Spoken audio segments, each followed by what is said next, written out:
Hello and welcome to the breakdown on ThePapare.com where we discuss all the action from this week's rugby matches. The games were a little lackluster, Sabir, but we got some really interesting analysis coming up because there are a few aspects that we want to talk about in this Dialog Rugby A Division League. Let's first look at the one-sided game that we had, which was a 52-18 thrashing of CH by Havelocks. But interesting point there, Sabir, apart from Prasad Madhushan's hat-trick as a front row forward, which is not something you see often, 45-8 at half-time and then being outscored 10-7 in the second half. Havelocks will be concerned about that. Absolutely, yes. In terms of maybe there's a bench players coming in and some squads players coming in, but that's not the score margin that they would have expected. CHN FC on the other hand would be thanking Havelocks to making those changes, and they were like strong. They made two tries in the second half, and it's a much better score in terms of their season. Yeah, it has been a very good performance from them relatively to where they have been.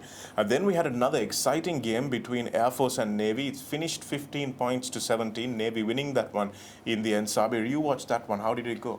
Yeah, if you ask any Navy player, Shanaka, whether they deserve to win on that particular day, no. The answer should be no, because Air Force, they were so good in defense. Navy came in the first half more than 10 times into their opposite 22-meter, but Air Force defense was so accurate and they were ready to make the counter-attack, and as a result, they led the halftime 5 points to 3.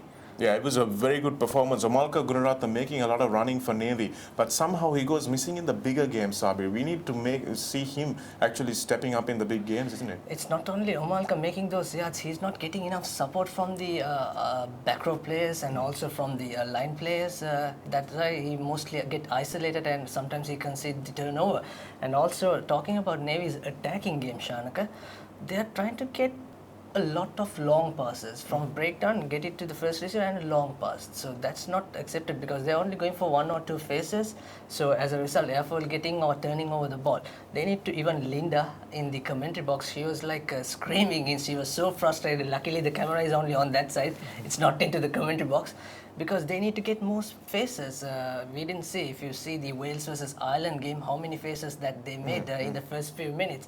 So that is not there for Navy, but that will be tested in the coming games. Yeah, it definitely will. Navy have to get that some discipline into their attack, but it's at least good to see them trying something. Then we had the match in Ratmalana, Army versus Kandy. Army playing away from their home grounds, but Kandy also playing away from their home grounds, so it was neutral grounds actually, but Army with the home support.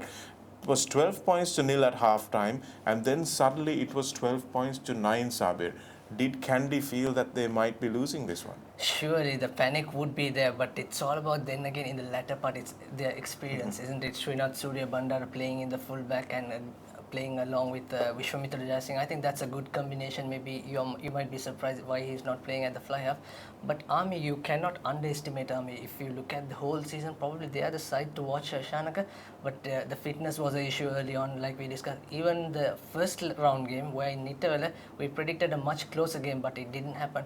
But this time, it's very unlucky for Army. Yeah, it was a real shame for them, but they couldn't cross the try line, which has been a problem as well. I think the Havelocks game, they scored some really good tries, but unfortunately they just fell away in the second half of that game. But here, they played the full 80 minutes, but couldn't score tries. That shows the difference between two teams, isn't it, Shanaka? Kandy, they scored 3 tries, so they know how to cut the defensive line.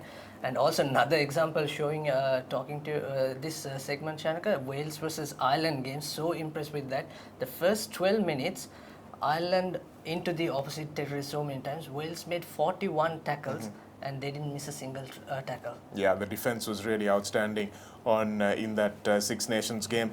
But Surya Bandara being played at fullback, coach Sean Vijayasinghe trying something new. Lavanga Pereira also injured, so he's got to reuse these riches that he has on the bench. But Dhanush Dan, I thought, had a good game at fullback the last match that he played. So I would have really started him.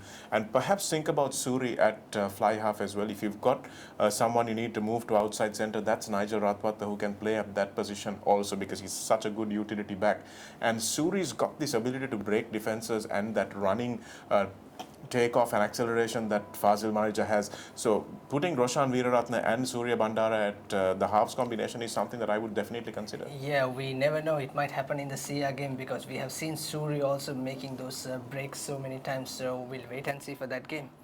Yeah, and then that's coming to the CRNFC versus Police game. We thought it was going to be a cracker of a game, Sabir, but Jeevan, Bilal, and I it was all we could do to keep awake in the commentary box because there was some really bad tactical kicking. CRNFC woke up for about 10 minutes and they scored a couple of tries. That was the only thing that really brought that game to life. So they missed a bonus point as well. Kandy missed a bonus point against Army also. But apart from that, there's nothing really to talk about this game too much.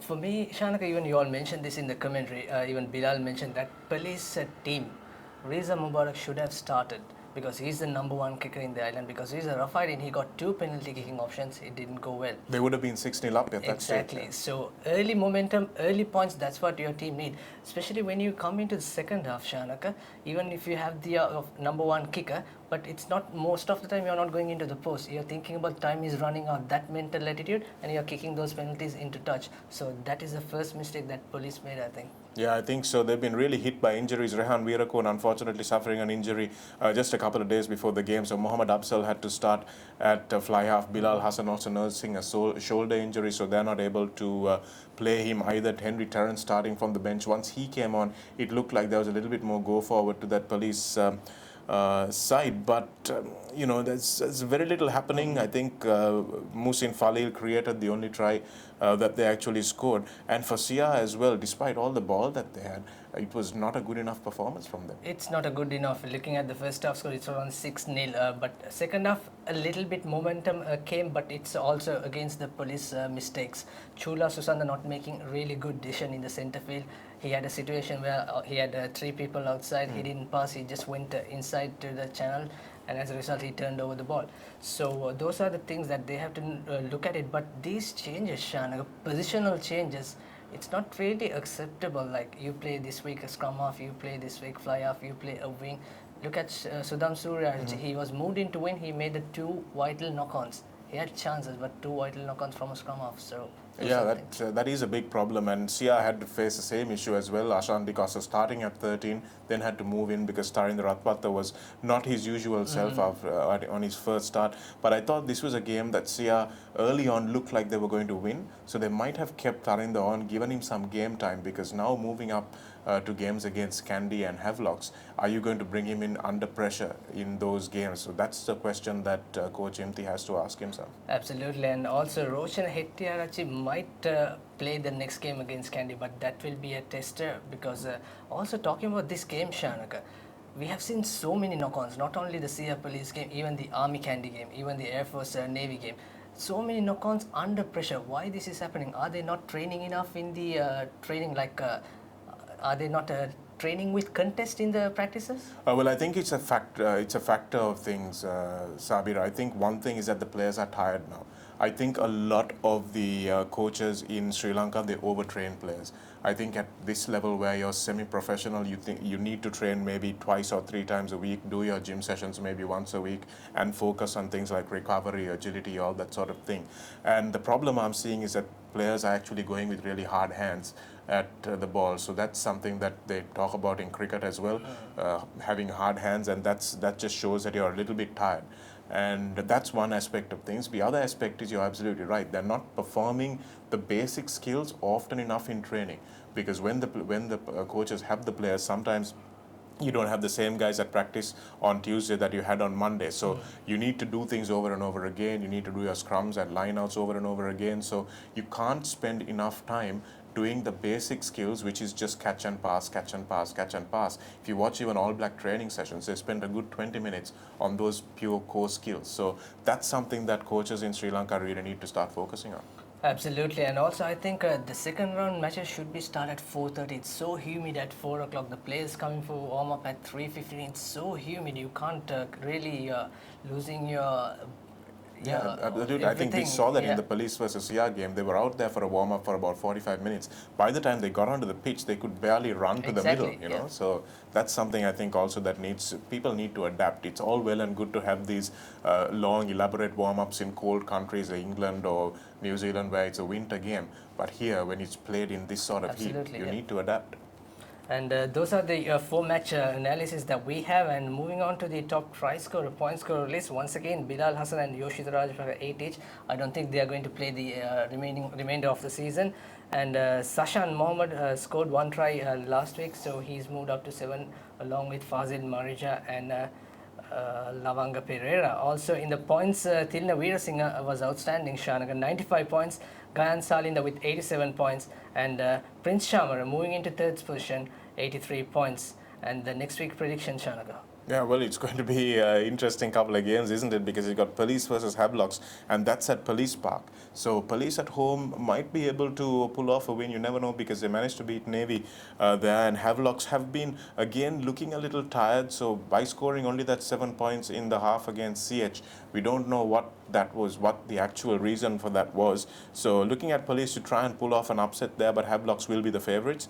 Kandy versus CRNFC at Nithavela. I don't see CRNFC, if they play the way they played last week, I don't see them posing too much of a threat to Kandy, to be honest. Although the Kandy forwards are much better than they used to be, so CR's strength is going to be negated there.